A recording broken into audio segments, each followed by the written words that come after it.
Aujourd'hui, on va parler des qualités de mèche, ok? Et il y a plusieurs qualités de mèche, dépendamment du pays où vous achetez. Commencez par le plus bas jusqu'au plus haut.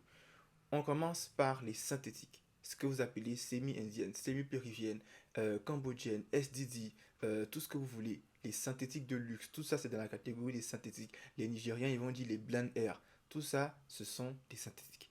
Et les synthétiques, il y en a de bonne qualité comme il y en a de moins bonne qualité. Il y a des synthétiques qui prennent le fer, vous pouvez les boucler. Il y a des synthétiques qui prennent même la teinture. Et il y a des synthétiques que vous appelez communément gojo. Donc quand on dit synthétique, on va pas forcément vous dire que c'est la mauvaise qualité. Il y a du bon dedans et il y a du mauvais, comme dans les human hair. Après les synthétiques, on va monter en grade, on va parler des human hair. Ok, les human hair, ce sont des cheveux humains. Dans les human hair, il y a plusieurs catégories. Vous avez les Rémi et les virgines. Pourquoi je combine les Rémi et les virgines? Parce que de base, les virgines, on peut aller jusqu'à 7 personnes sur une boule de 100 grammes. Et les virgines, c'est 2 à 3. Mais certains fournisseurs trichent, c'est tellement mélangé que finalement, il y a des fournisseurs même chez eux, Rémi et Virgin, c'est la même chose. Donc, je préfère vous dire, Rémi Air et Virgin Air, c'est la même chose. Ce sont des cheveux de plusieurs donneurs. On ne sait pas exactement combien de donneurs, mais il y a plusieurs donneurs là-dessus sur une boule de 100 grammes. Après les Rémi Virgin Air, on va passer au Raw Hair. Donc, le Raw Hair, c'est du cheveu qui vient de une seule donneur. Quand on dit un donneur, ça veut dire une boule de 100 grammes, c'est pas toute une perruque. Une boule de 100 grammes vient de la tête de une personne.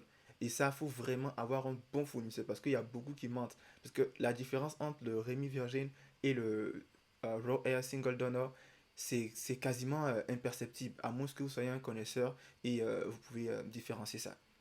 J'ai oublié de dire aussi qu'au niveau des raw hair, il y a certains fournisseurs chez lesquels il faut préciser raw hair single donor pour qu'ils savent bien de quoi vous parlez. Donc raw hair single donor. Après ça, ça c'est un peu marketing, mais au Vietnam, il y a certains fournisseurs qui vont vous parler de luxury hair, de luxury donor, mais raw hair single donor, c'est la même histoire.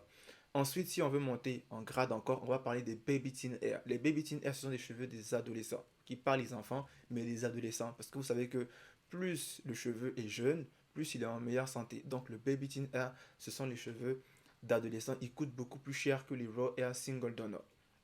Après les baby teen hair, on va parler d'une autre catégorie de mèches qui est les, je dirais les pure hair, temple hair si vous voulez. Ce sont les cheveux des temples. Pour ceux qui achètent les cheveux en Inde, qui achètent les cheveux au Bangladesh, ce sont des cheveux purs. Il n'y a pas eu beaucoup de traitement. Ils ont juste fait un shampoing. Souvent même quand vous achetez là, il y a des poux dedans. Mais ces cheveux-là sont très purs. Il n'y a pas eu de produits chimiques. Vraiment, c'est 100% pur. Et il y a certains clients qui aiment ça. Donc voici les différentes qualités de mèches. Si vous recherchez des fournisseurs dans tous ces pays-là, c'est-à-dire l'Inde, le Bangladesh, le Nigeria, le Vietnam,